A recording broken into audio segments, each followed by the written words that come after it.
अस्सलाम वालेकुम my YouTube family. उम्मीद है आप सब ठीक ठाक होंगे और अपने घरों में अपनी फैमिली के साथ खुश और आबाद होंगे। आज आपके साथ जो रेसिपी शेयर करूंगी ये आपने यकीनन पहले कभी नहीं खाई होगी। खाने में तो ये मज़ेदार होगी ही, लेकिन बनाने में बहुत ही आसान है। इसे आप बच्चों के लंच बॉक्स में भी दे सकते हैं और टी टाइम पे भी बना सकते हैं। और ये खस्ता से मज़ेदार से कबाब इंशाल्लाह आपको खुश कर देंगे। ये देखें माशाल्लाह से जी। अब डो के लिए हमें चाहिए मैदा, ठीक है। आप चाहें तो आप इसको आटे के साथ भी बना सकते हैं और चाहें तो दोनों चीज़ें हाफ हाफ कर सकते हैं। ये मैंने मैदा लिया 1 कप, ठीक है। अब इसमें हम सबसे पहले ऐड करेंगे ज़ीरा, तकरीबन ½ टी स्पून के बराबर। 1 टेबल स्पून हम इसमें डाल देंगे मेल्टेड घी, और आपने गूंदते हुए घी ही यूज़ करना है, ऑयल यूज़ नहीं करना। और अब हम इसमें नमक डाल देंगे तकरीबन 1/4 चम्मच, ठीक है, 1/4 टी स्पून। तो पहले हम इसको इस तरह से मिक्स कर लेंगे और अब थोड़ा थोड़ा पानी डालते जाएंगे और इसको मिक्स करते जाएंगे। बिल्कुल ये डो वैसी रखेंगे जैसे हम समोसों के लिए बनाते हैं ना, थोड़ी सी हार्ड डो, सेम वैसे ही रखनी है। इसको हमने पतला नहीं करना। ये लें जी, डो हमारी गूंद चुकी है और अब हम इसको कवर करके रख देंगे। कोई ऊपर घी या ऑयल लगाने की ज़रूरत नहीं है। और ये देखें इस तरह की होनी चाहिए, ज़्यादा हार्ड भी नहीं होनी चाहिए, ठीक है। अब हम इसको कवर करके रख देंगे सिर्फ 10 मिनट के लिए। अच्छा जी, तो सबसे पहले हम इसमें डालेंगे 2 टेबल स्पून ऑयल का, क्योंकि हम स्टफिंग रेडी कर रहे हैं तो ज़्यादा ऑयल की हमें ज़रूरत नहीं है। इसमें ऐड करेंगे 1 टीस्पून साबुत ज़ीरा और ये 2 सब्ज़ मिर्चें जिन्हें मैंने काट लिया था, ये डाल देंगे। इसको हमने करना है सौते। हल्का सा ये कड़कड़ाने लग जाए ज़ीरा तो हम इसमें जलाना बिल्कुल भी नहीं है, ठीक है। तो हम इसमें डाल देंगे प्याज। ये 1 प्याज मैंने लिया है और इसको मैंने काट लिया हुआ है।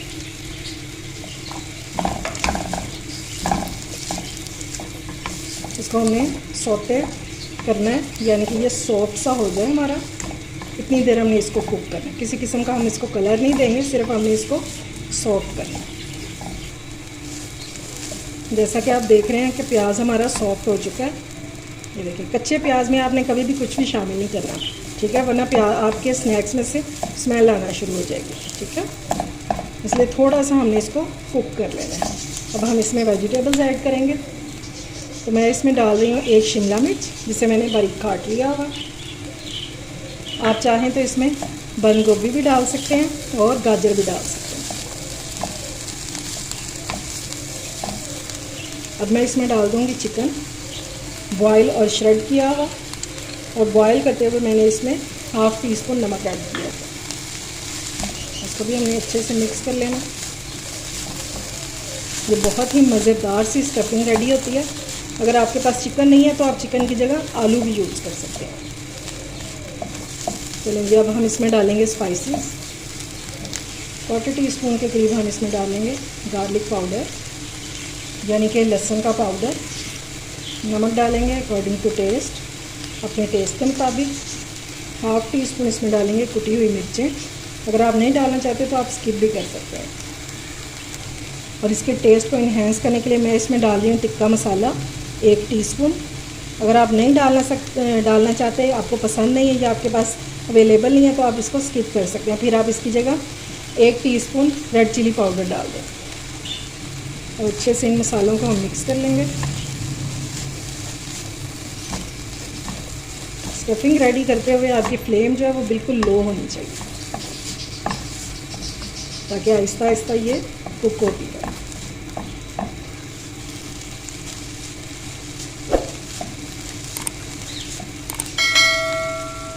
अभी देखें स्टफिंग जो है ना, ये आपको इस तरह से बिखरी बिखरी सी लग रही है, ठीक है। तो इसको बाइंड करने के लिए आप इसमें 1 टीस्पून बेसन भी डाल सकते हैं, लेकिन उससे थोड़ी जो स्टफिंग है ना वो हैवी हो जाती है। तो मैं इसमें डालूँगी 1 टीस्पून ये कॉर्नफ्लोर, ठीक है। 3 to 4 टेबल स्पून इसमें पानी डालेंगे ताकि हम कॉर्नफ्लोर को अच्छे से मिक्स कर सकें। जब हमने इसको मिक्स कर लेना।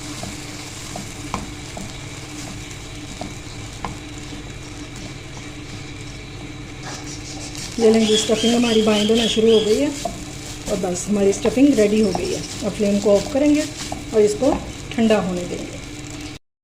डो को रखे हुए 10 मिनट हो चुके हैं। अब थोड़ा सा मैदा डस्ट करेंगे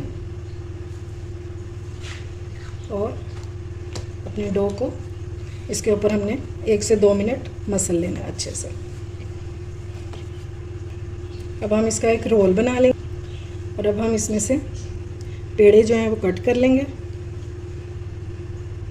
इतने इतने, ठीक है।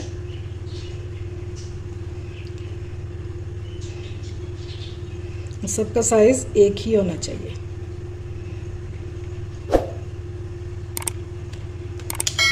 ये देखिए जी। और अब हम इसका गोल पेड़ा बना लेंगे। ज़्यादा बड़े बड़े नहीं करने, बस ये साइज़ होना चाहिए, ठीक है।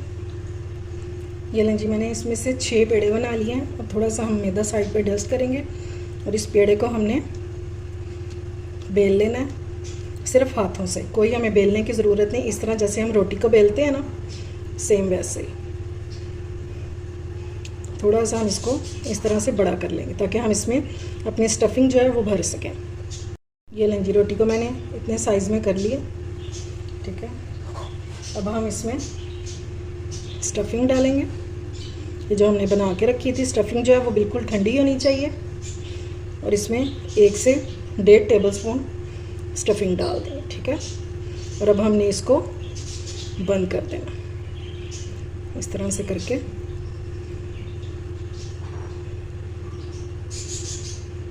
सारा अच्छे से हमने इसको सील पैक कर देना। ये ले।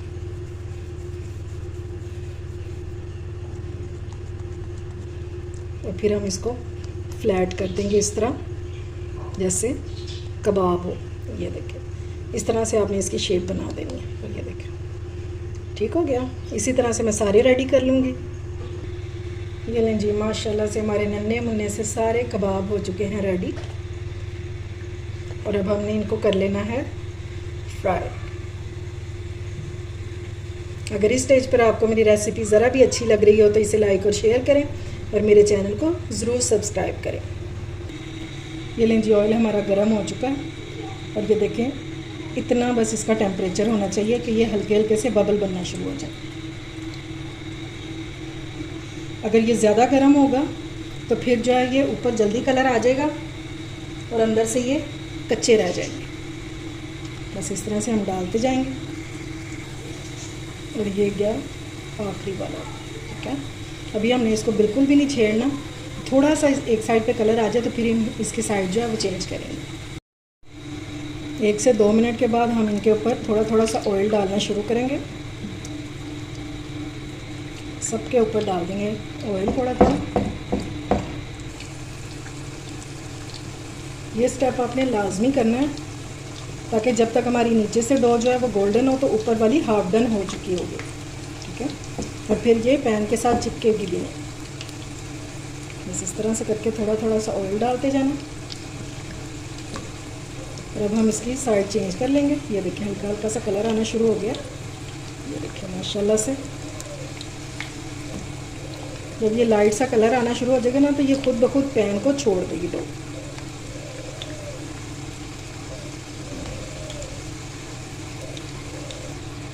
सारों की मैंने साइड जो है चेंज कर दिया। और देखें कि इन मज़ेदार से स्नैक्स को बनाने के लिए आपको कोई कोटिंग की ज़रूरत नहीं, कोई मीठा सोडा, कोई बेकिंग सोडा और ना ही बेलने की ज़रूरत है। ये बहुत आसानी से बनते हैं और बहुत मज़े के होते हैं। ये लें जी, माशाल्लाह से इनको दोनों साइडों पे खूबसूरत सा कलर आ गया। मैं इन सबको निकाल लूँ और फिर अजाने तब तक ख़त्म हो जाएंगे। ये लें जी, माशाल्लाह से गर्मा गर्म और मज़ेदार से हमारे स्नैक्स कह लें, कबाब कह लें या कचौरी कह लें, बहुत मज़े की। और क्या इस टाइम पे मज़े की खुशबू आ रही है। उम्मीद है आपको मेरी आज की इजी सी रेसिपी पसंद आई होगी। ये खस्ता, कुरकुरे और मज़ेदार से कबाब बहुत टेस्टी, इंशाल्लाह आपको ज़रूर पसंद आएंगे। अगर रेसिपी अच्छी लगे तो इसे लाइक और शेयर करना बिल्कुल भी मत भूलिएगा। अपना और अपने प्यारों का ख्याल रखिए, मुझे दुआ में याद रखिए। अल्लाह हाफिज़।